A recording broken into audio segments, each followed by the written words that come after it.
My wife announced, "I'm getting my tubes tied. No kids ever." I said, "Your body." Then I filed for divorce and married her younger sister. The pregnancy announcement at Christmas destroyed her. I'm 32 male, a planner. I plan my finances, my career, my vacations. For 8 years, I planned a life with my wife, Alara, 31. We dated for 3, married for 5. Our 5-year plan, the one we mapped out on a bar napkin on our 2nd anniversary, was simple. Pay off her student loans, save for a down payment, buy a house, and then start trying for kids. We hit every single benchmark, ahead of schedule, even. 3 months ago, we closed on our first home. I spent weeks assembling nursery furniture, not because we were expecting, but because I was excited, because that was the plan. We stood in the empty room smelling the fresh paint, and I remember saying, 2 years from now, this room won't be so quiet. She smiled, or I thought she did. Last Tuesday, she made an announcement. It wasn't a discussion, it was a verdict. We were eating dinner. I was talking about converting the small office into a playroom eventually. She put her fork down, looked me dead in the eye, and said, "I'm not having kids, Julian. I've scheduled my tubal ligation for next month. It's done." I just stared at her. The silence was so loud. All our plans, our conversations, the late-night whispers about what we'd name them, all of it just evaporated. "Okay," I said, my voice eerily calm. She blinked, surprised. I think she was expecting a fight, a tantrum, a negotiation. "Okay? That's it?" "It's your body, Alara," I said, picking up my fork again. "Your choice." She relaxed, a triumphant little smile playing on her lips. "I knew you'd understand. I don't want to give up my life, you know? Our life. We can travel, we can be spontaneous." I just nodded and finished my meal. I didn't understand, and she didn't know me at all if she thought I would. She hadn't just decided she didn't want kids. She had decided to void the entire contract of our marriage, unilaterally. She had let me buy a house, build a nursery, and dream a future she had no intention of sharing. She watched me do it and said nothing. That wasn't a change of heart. That was deception. The next morning, while she was at her spin class, I called a lawyer. I packed a bag. I transferred half the money from our savings account, my half from my inheritance, into a new account in my name only. I took one thing off the wall. A ridiculous, oversized custom map of the world we bought together, where we'd planned to put pins in all the places we'd take our kids. When she got home, I was sitting on the sofa with a folder. "What's that?" she asked, sweaty and smiling. "Divorce papers," I said. "Our plan is over, which means we are too." Her face fell. The entitlement, the smug confidence, it all curdled into disbelief. "You're divorcing me? Over kids? That's insane. We have a great life." "No," I corrected her. "You have the life you want. I was actively building a life you secretly had no intention of living. That's not a partnership. That's fraud." She's been calling, texting, screaming for days. She says I'm throwing everything away over a hypothetical person. She's wrong. I'm throwing her away for a very real betrayal. My lawyer says it should be a clean break. No kids, separate finances for the most part, house is the only real asset. She thinks this is a negotiation tactic. She thinks I'll come to my senses. I won't. I'm not sad, I'm empty. But my plans have changed. The goal is the same, just the person I'm building it with is now TBD. Update 1. Things have escalated. As predicted, Alara's shock turned to incandescent rage. The divorce is proceeding, but not cleanly. Her new favorite word is alimony. Her lawyer is arguing that her emotional distress from my sudden and cruel abandonment has impacted her ability to work. It's nonsense, but it's a delay tactic. Her main point of contention, bizarrely, has become a piece of furniture. It's a large wooden art cabinet I designed and built myself. It has dozens of shallow drawers for storing prints and canvases. The unique thing about it is the base. I built a hidden compartment into the thick bottom platform. My grandfather was a skilled woodworker, and when I was a kid, he built me a small treasure box with a similar secret latch. Inside, he left his old carving tools. My plan was always to do the same for my own kid one day, to pass down those same tools in a piece of furniture I made myself. It's the only thing besides my clothes and the world map that I insisted on taking. Alara is fighting me for it. She called it that clunky thing for years, but now it's a priceless marital asset. She knows what it means to me. She told her lawyer I was trying to steal a family heirloom. My lawyer just rolled his eyes. We have photos of me building it in our old apartment's garage long before we were married. It's a transparent, petty power play. Her family, Adrian and Lena, have been awful. They called me, not to understand, but to lecture. Alara made a decision for her own body, Julian. You punish her for that by destroying your marriage? Lena screamed at me over the phone. I just said, I'm not punishing her. I'm accepting her decision and making my own. You can't have a marriage when you're working from two completely different blueprints.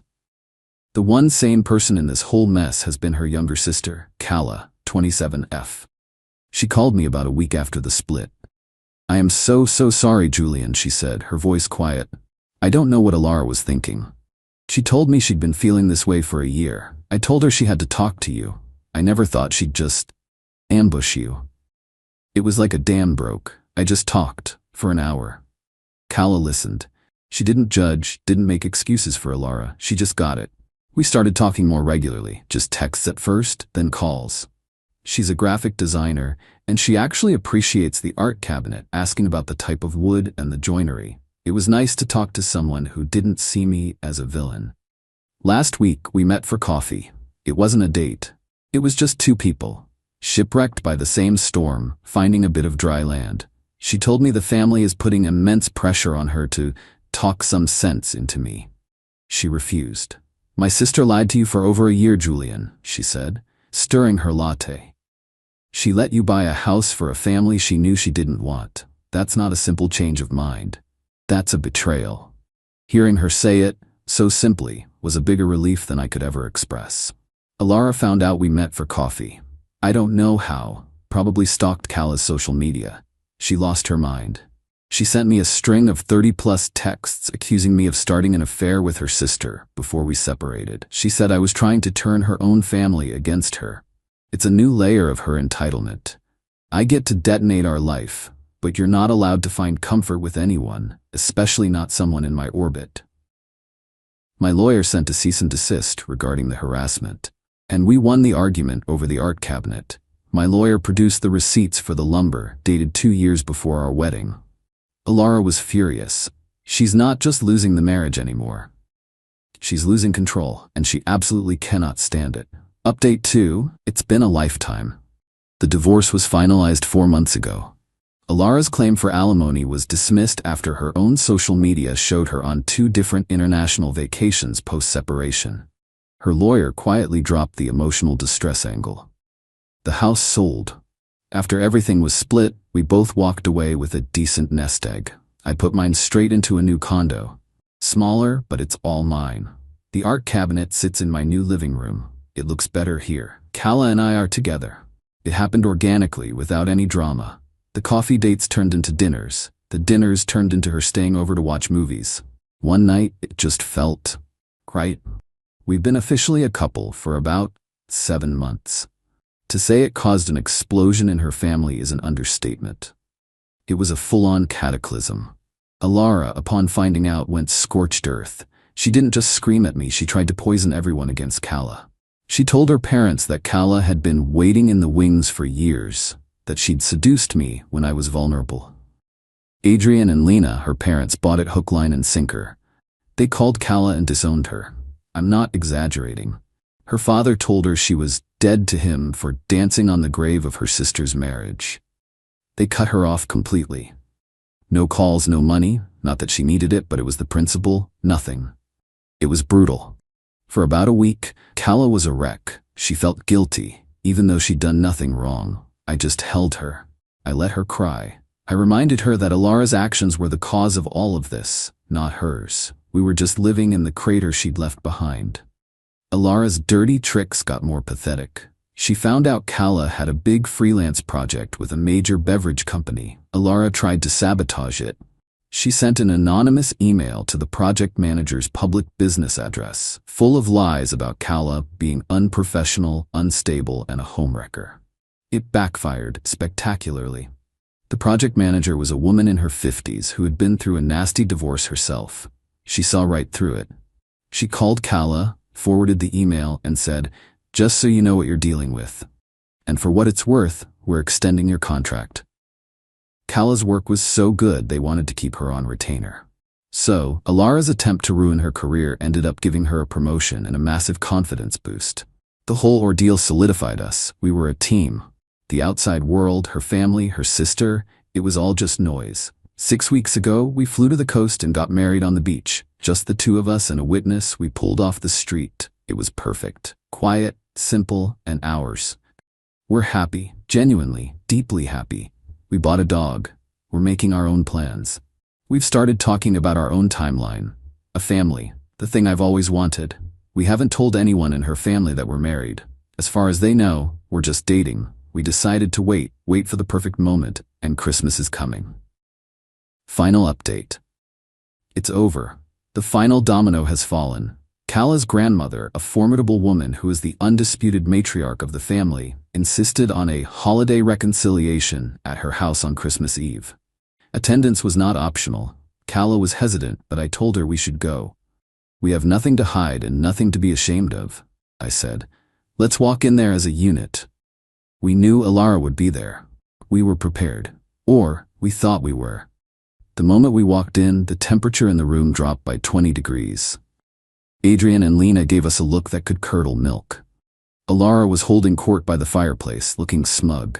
She was pointedly ignoring us, which was fine by me. For an hour, we made small talk with cousins and aunts who were clearly uncomfortable. Then came the gift exchange. It was all very civil. Then Qley and I shared a look. It was time. We had a small, beautifully wrapped gift for her parents. Qley handed it to her mother, Lena. We have something we wanted to share with you both, she said, her voice steady. Lena opened it with a look of disdain. Inside was a simple silver picture frame. But there was no picture in it. Instead, engraved on the frame itself were the words, "Coming June 2026. Inside the frame we'd put a little card. It was the ultrasound picture. Lena stared at it. Her face went blank. She passed it to Adrian, whose jaw literally dropped. He looked at Qley. He looked at me. His eyes widened. Alara, noticing the sudden silence from her corner, sauntered over. "What's going on? What'd you get?" she asked, a fake bubbly tone in her voice. She peered over her father's shoulder at the frame, and then she saw it. I will never, for as long as I live, forget the look on her face. It wasn't just anger or shock. It was a full system short circuit. The smugness, the confidence, the entitlement, it all shattered into a million pieces in an instant. You're pregnant?" she whispered, her voice cracking. Qley placed a hand on her stomach. She looked directly at her sister, her expression not triumphant, but serene. "We're married, Alara, and yes, we're having a baby." That's when the meltdown began. It wasn't just yelling. It was a primal scream of loss and fury. "You stole my life," she shrieked, pointing a trembling finger at Qley, then at me.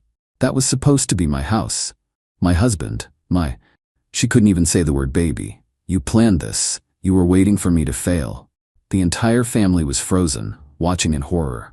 I stepped in front of Qley, not to be a hero, no, but just to be a barrier. I looked at Alara, my voice low and devoid of any emotion. "Nobody stole anything from you, Alara. You gave it away.